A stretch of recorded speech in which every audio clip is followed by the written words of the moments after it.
Hey guys, TazzyPhe here. How is it going? Not good. Are you losing it? Because I'm losing it. Like 2 hours back, I definitely had a mental breakdown, full mental breakdown. But who cares? Let's just keep it moving. Because honestly, we're in the 2020s where we have access to videos and images of violence right in the palm of our hands. And not just a few, an endless feed of it. The kind of stuff that once you see it, it disturbs you at your core, like your heart, your mind, your soul. And I think a lot of us have been feeling that. I've definitely been feeling that. And in a time when we see people suffering the worst things imaginable, we see them in survival mode from the comfort of our own homes where we're safe. You feel this like guilt. And it seems a bit odd and superficial to complain about mental health. Like in this situation, you would be Kim Kardashian. I am Kim Kardashian crying about her diamond earring going missing in the ocean. And Courtney is over there keeping it real. Okay, she's letting us know.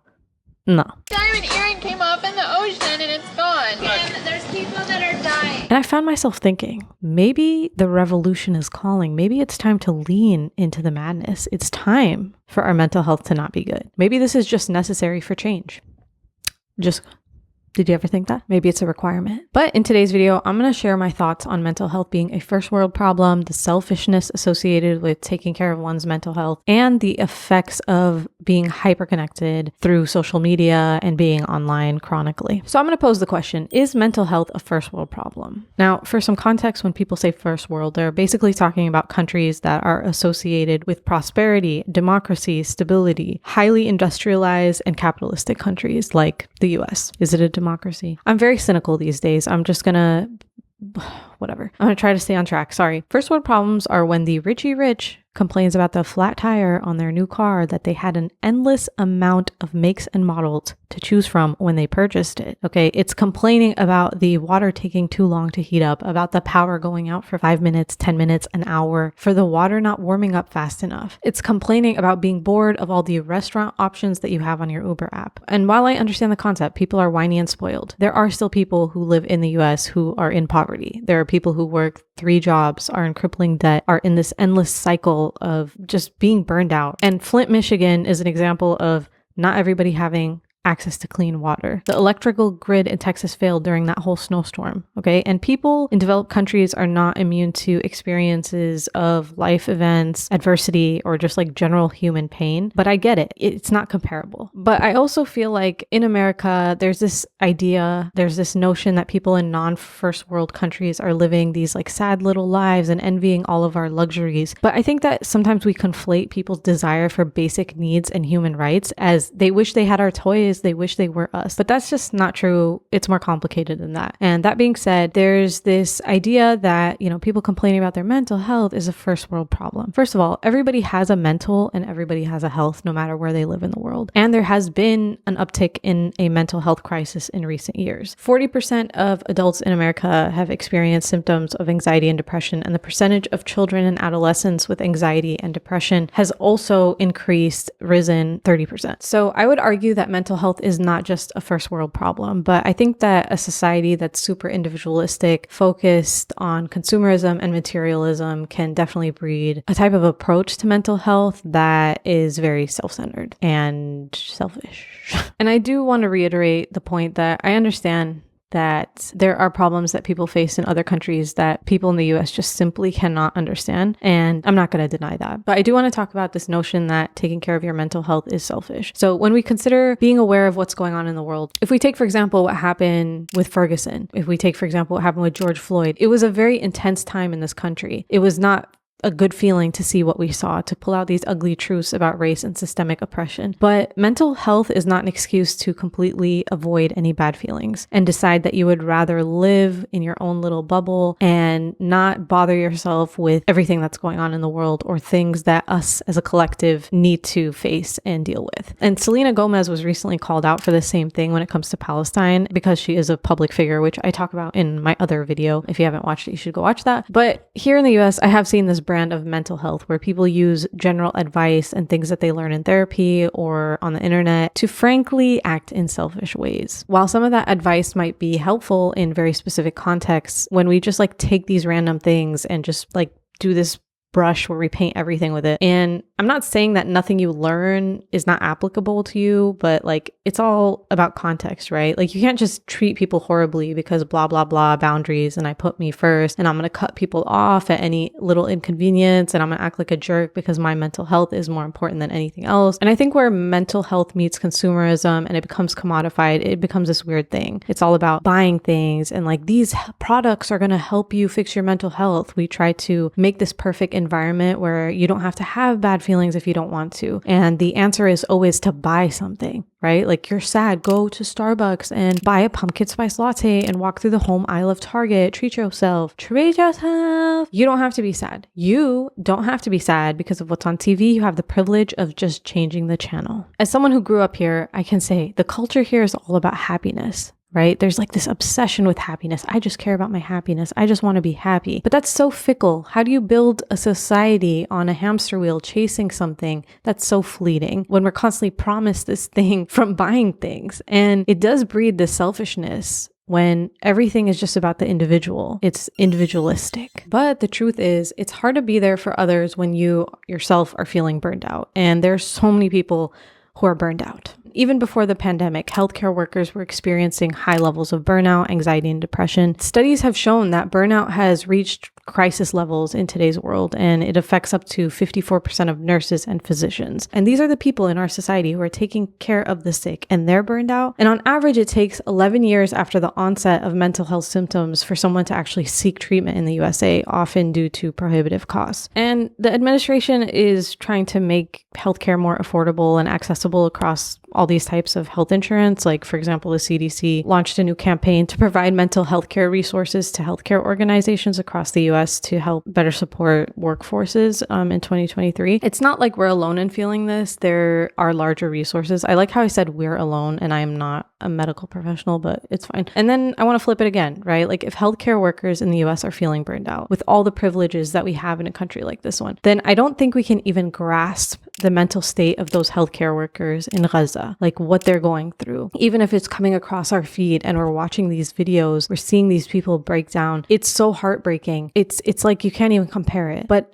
then I'll flip it again. At the same time, it's not normal for us to be this hyper connected, right? Like I think on a spiritual level we are. That's just me. I think we are all connected. And when a part of humanity is suffering so much, that's why it hurts all of us, because we are connected to them regardless of social media. So it is a good thing in a lot of ways, right? These people who have no voice, who are actively being silenced, they're able to reach us, people who are in positions of privilege. They're able to share their stories. They're able to share their points of view. And it is our duty to pay attention, advocate for them, and speak up. So this idea that your mental health should always be in a state of perfection, it's ridiculous. And what's the cost of that? Is the cost of that ignoring what's happening to these people, to, you know, the families of people who you call your friends? And personally, I don't believe in coincidences. Whatever messaging comes through to you, whether it's through a screen or a book or another human being, I personally believe that you were meant to come across that was meant for you. But then I'll flip it again. When you start to feel an overload of media, like this point where you feel like you're unable to function,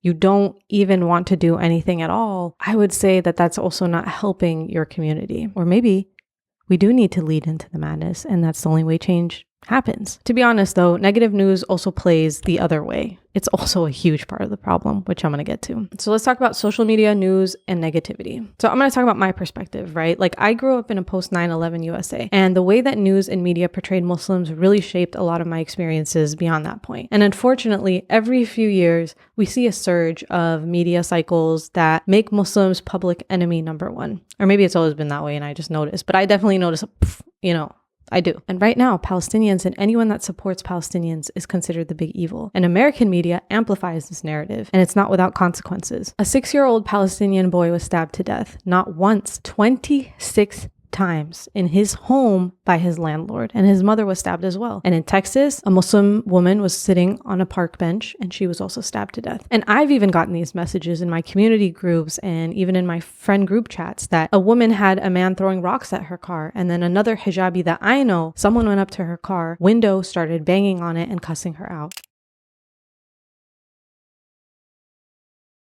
Like, these are acts of deep hatred, but it makes you wonder, what would drive a person to do something like that? I have no doubt that social media, news, and all of the negativity on top of an underlying belief that Arabs and Muslim people are subhuman and do not deserve life.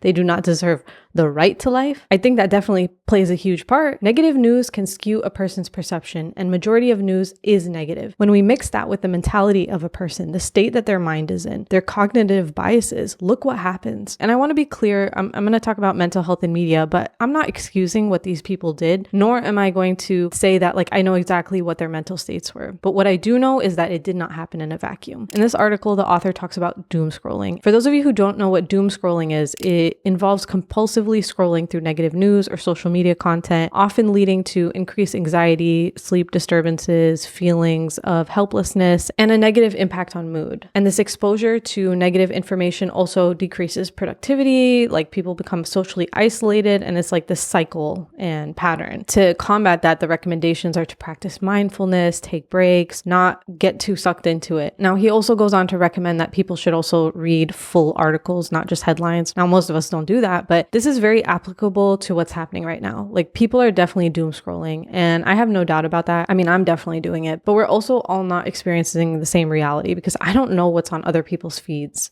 that anyone can justify what we're seeing. But we can't be disillusioned into thinking that there are like all these multiple truths, because that's also what fuels the madness. And as our mental health deteriorates, are we leaning into the madness for good or bad? Like, for me, bad is stabbing someone who is completely innocent just because of their background, because of their religion or their ethnicity. And it doesn't matter. It doesn't matter where you are in the world. Like, I will never be like, okay, that's fine. No, it's not. But also, on the other hand, trying to avoid feelings of anger or grief when you see thousands of people fleeing on foot, their homes, their children, their lives being destroyed. For what? After decades of injustice? Yeah, maybe you should lean into those bad feelings. Maybe that is something that you should feel. You should feel something. And if you don't, I mean, what's wrong with you? And I actually came across this video from Omar Suleiman, and I wanted to share it because I think he words this brilliantly. Are we allowed to take a break from watching this? How do we proceed with our everyday life? Like, are we supposed to have weddings? Are we supposed to still do our nikahs? Are we still supposed to go to work? Are we still, because there's a sense of just, we're not able to live right now. But the Prophet ﷺ still taught society to function, even in the midst of great crisis. And subhanAllah, after I gave the talk, there was a brother from Gaza that sent a message to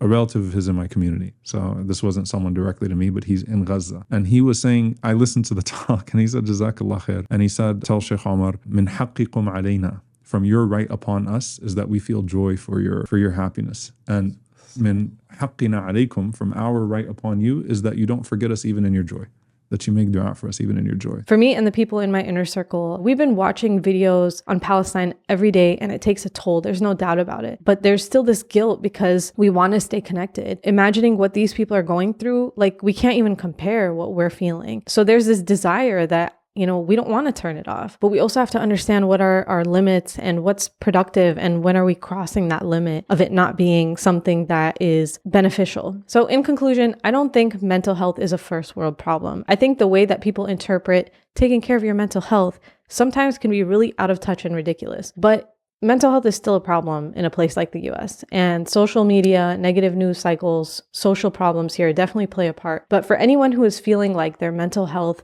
took a toll and it feels selfish to not have your mental health take a toll, I think the fact that you even feel that way means the opposite. And if you are an activist during a time like right now, then I would say also live your life like Omar Suleiman recommends and still focus on your own nourishment physically and spiritually so that you can keep going and so that this can be a sustainable thing for you. I'd love to know your guys' thoughts in the comments below. Thank you guys for watching as usual. Take care.